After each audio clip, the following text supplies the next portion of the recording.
మనం daily routine యాక్షన్స్ని అంటే రోజు చేసే పనులను వర్బ్ వన్తో ఇంగ్లీష్లో ఏ విధంగా చెప్పాలో తెలుసుకున్నాం. అలాగే పాస్ట్ యాక్షన్స్ అంటే గతంలో ఆల్రెడీ జరిగిపోయినటువంటి పనులను వర్బ్ టూతో మనం ఇంగ్లీష్లో చెప్పాలని తెలుసుకున్నాం కదా. మరి ఈ వీడియోలో భవిష్యత్తులో జరిగేటటువంటి పనులు లేదా భవిష్యత్తులో మనం చేయబోయేటటువంటి పనులను ఇంగ్లీష్లో ఏ వర్బ్తో చెప్పాలో ఏ విధంగా చెప్పాలో మనం తెలుసుకుందాం. భవిష్యత్తులో మనం చేయబోయేటటువంటి పనులను కానీ లేదా జరగబోయేటటువంటి పనులను కానీ ఫ్యూచర్ సింపుల్ టెన్స్లో చెప్పడం జరుగుతుంది.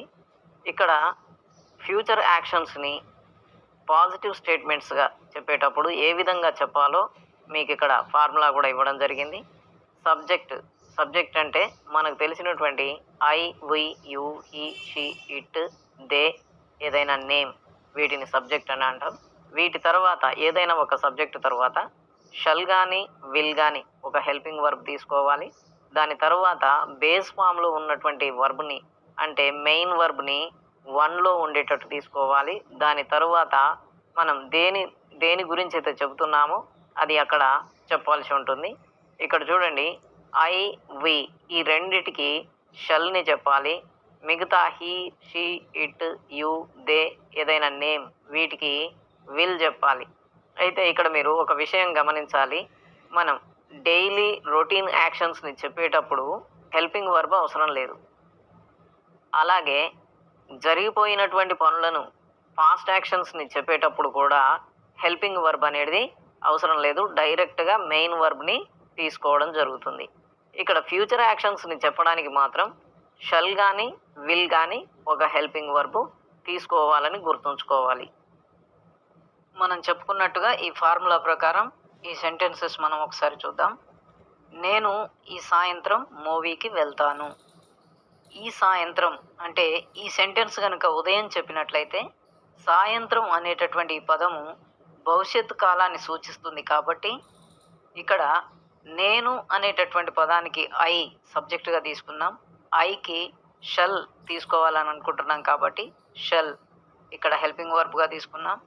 మెయిన్ వర్బ్ వన్ అనుకున్నాం కాబట్టి గో, వెంట్, గాన్.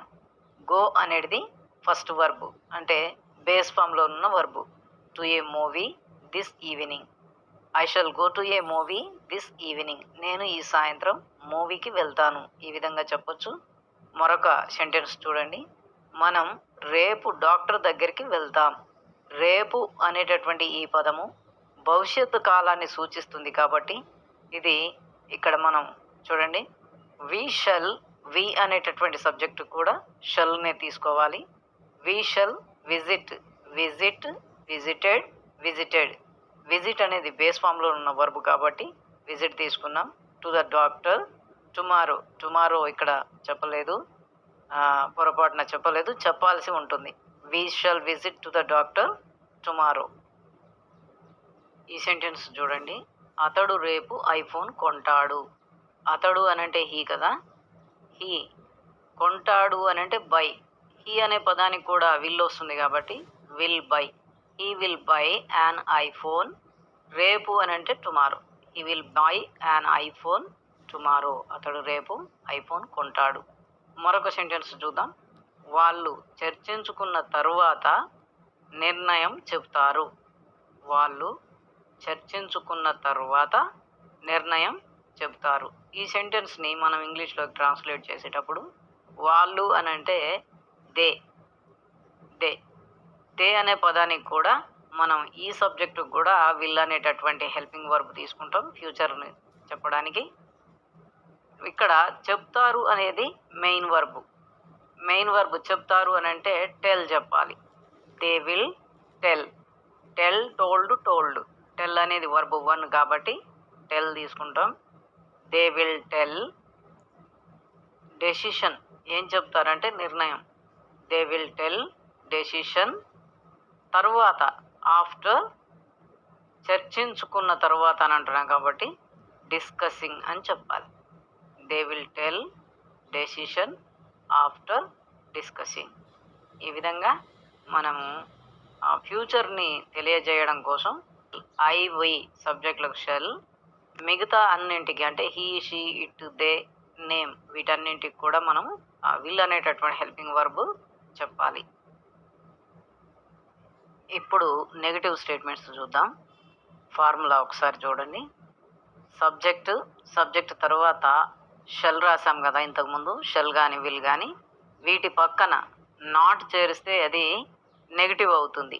దీని తర్వాత యూజువల్గా మెయిన్ వర్బ్ మళ్ళీ బేస్ ఫామ్లో కానీ లేదా వర్బ్ 1 అయినా ఉంచాలి. దాని తర్వాత మనం దేని గురించి అయితే చెప్తున్నామో ఆ భాగం వాక్య భాగం ఉంటుంది.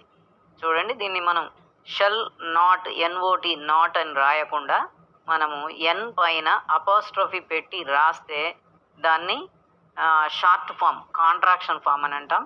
షెల్ నాట్ అని పూర్తిగా రాయకుండా షాంట్ అని చెప్పొచ్చు, అలా రాయొచ్చు. విల్ నాట్ కాకుండా విల్ నాట్ని మనము షార్ట్గా చేస్తే అది వోంట్ అవుతుంది. స్పోకెన్లో ఇవి కాంట్రాక్షన్స్ బాగా యూజ్ అవుతాయి. ఇవి ఒకసారి గమనించండి. ఈ నెగిటివ్ సెంటెన్సెస్ చూద్దాం ఇప్పుడు. నేను ఈ సాయంత్రం మూవీకి వెళ్ళను. దీనిని మనం ఇంగ్లీష్లోకి ట్రాన్స్లేట్ చేసేటప్పుడు నేను అంటే ఐ, షెల్కి బదులు మనం ఇది నెగిటివ్ కాబట్టి షెల్ నాట్ అంటే కాంట్రాక్షన్ ఫామ్లో షాంట్ అని రాశాం. I shan't go to the movie this evening. నేను ఈ సాయంత్రం మూవీకి వెళ్ళను. మరొక సెంటెన్స్ చూడండి. అతడు రేపు మనతో రాడు. He won't come, will not అని ఉంటుంది యాక్చువల్గా. దానిని మనము విల్ నాట్ని కాంట్రాక్షన్ ఫామ్లో రాస్తే వోంట్ అవుతుంది. He won't come with us tomorrow. ఈ విధంగా చెప్పాలి. ఫ్యూచర్ యాక్షన్స్ను షల్ విల్ అనే ఈ హెల్పింగ్ వర్బ్స్తో మాత్రమే కాకుండా వేరే టెన్స్లలో కూడా చెప్పవచ్చు.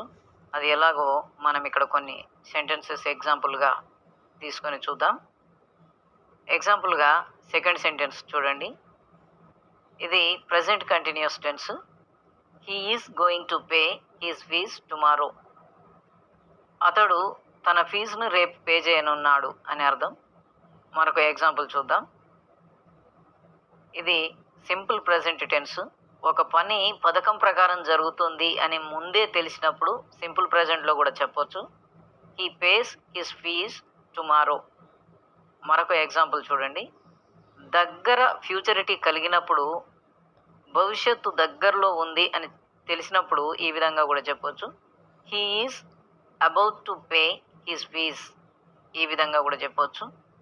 ఫైనల్గా మరొక ఎగ్జాంపుల్ చూద్దాం. చివరిగా మరొక ఎగ్జాంపుల్ చూద్దాం. ఇది present continuous. He is paying his fees tomorrow.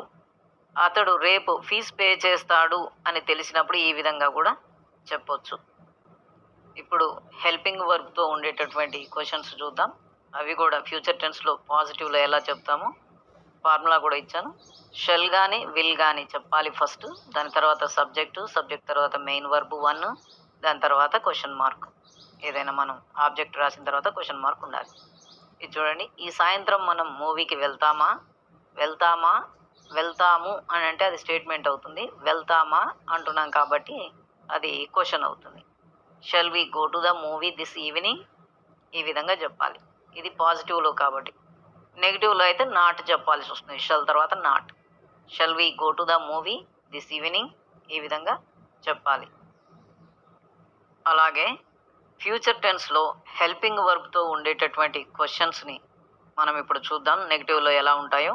Formula shell not అంటే షాంట్ కాంట్రాక్షన్ ఫామ్లో షాంట్ కానీ వోంట్ కానీ చెప్పాలి. దాని తర్వాత సబ్జెక్టు, దాని తర్వాత మెయిన్ వర్బ్ 1, దాని తర్వాత ఆబ్జెక్ట్, తర్వాత క్వశ్చన్ మార్క్.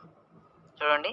వాళ్ళు వచ్చే ఆదివారం మ్యాచ్ ఆడతారా అని అంటే అది పాజిటివ్ క్వశ్చన్ అవుతుంది. ఆడరా అని అంటున్నాం, నెగిటివ్ క్వశ్చన్ ఇది. Won't, will not. యాక్చువల్గా విల్ నాట్ క్వశ్చన్ రాసేటప్పుడు విల్ నాట్ రాయకూడదు, బిగినింగ్లో వోంట్గా మార్చాలి. Won't they play match next Sunday. Won't they play వాళ్ళు ఆడరా. Match next Sunday. Match next Sunday ఆడరా. ఈ విధంగా మనం నెగిటివ్ క్వశ్చన్స్ చెప్పాలి. అలాగే ఇప్పుడు WH వర్డ్స్తో ఉండేటటువంటి క్వశ్చన్స్ కూడా ఫ్యూచర్ టెన్స్లో పాజిటివ్లో ఏ విధంగా చెప్తామో మనం ఇప్పుడు చూద్దాం. ఫార్ములా చూడండి. ఏదైనా WH word, what, where, why, who, ఈ వర్డ్స్ ఉన్నాయి కదా, అవి ఏదైనా ఒక WH వర్డ్ ఉండాలి ఫస్ట్. దాని తర్వాత షల్ కానీ, విల్ కానీ హెల్పింగ్ వర్బ్ ఉండాలి. దాని తర్వాత సబ్జెక్ట్ చెప్పాలి. దాని తర్వాత మెయిన్ వర్బ్ బేస్ ఫామ్లో ఉండాలి, అంటే వర్బ్ 1లో ఉండాలి. దాని తర్వాత ఆబ్జెక్ట్ తర్వాత క్వశ్చన్ మార్క్ ఉండాలి.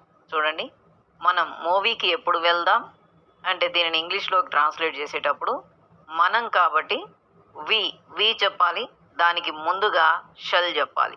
When shall we go to the movie, ఈ విధంగా చెప్పాలి. ఒకవేళ వి ప్లేస్లో హీ, షీ, ఇట్, దే కనుక ఉన్నట్లయితే విల్ చెప్పాల్సి ఉంటుంది.